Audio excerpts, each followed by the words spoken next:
Signing up for AP English, we were only able to assume what the course would hold in store for us. Food days, a large mass of reading, and countless essays. Summer short stories and how to read literature like a professor sparked our minds to analyze essays and inflated our confidence by writing those summer essays. Walking into class the first day, we thought we were already equipped with enough to get by.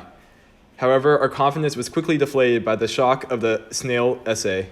Quickly, we learned that a 3-point thesis and writing paragraphs based on devices was not enough.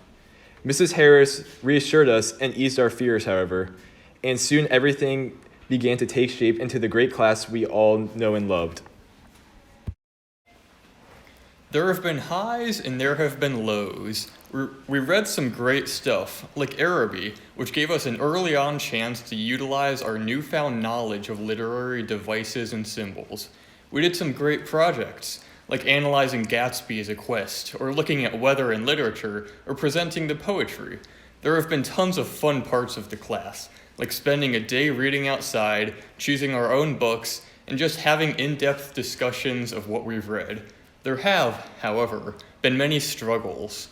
There have been sudden deadlines and rushed assignments. We had to adapt our writing skills from 5-paragraph, 3-point thesis styles and learn to divide paragraphs by ideas, not literary elements, and cram them full of evidence. There were some tough poems, like The Juggler, that we had to learn to read fast, make an outline, and write a whole essay over.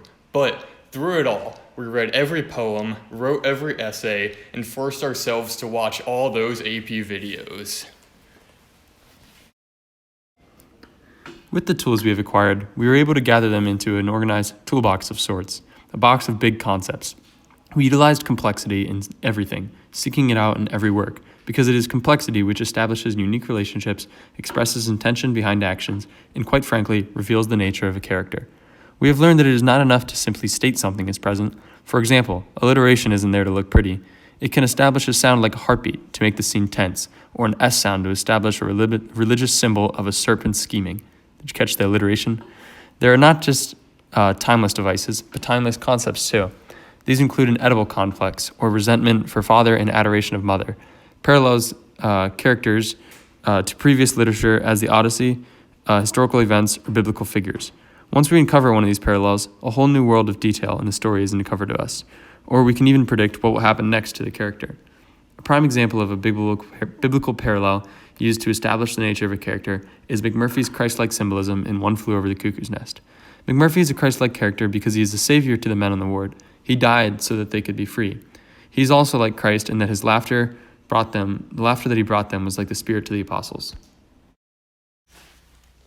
We have been through a lot in the past 8 months, 3 weeks, 5 days, and 2 periods.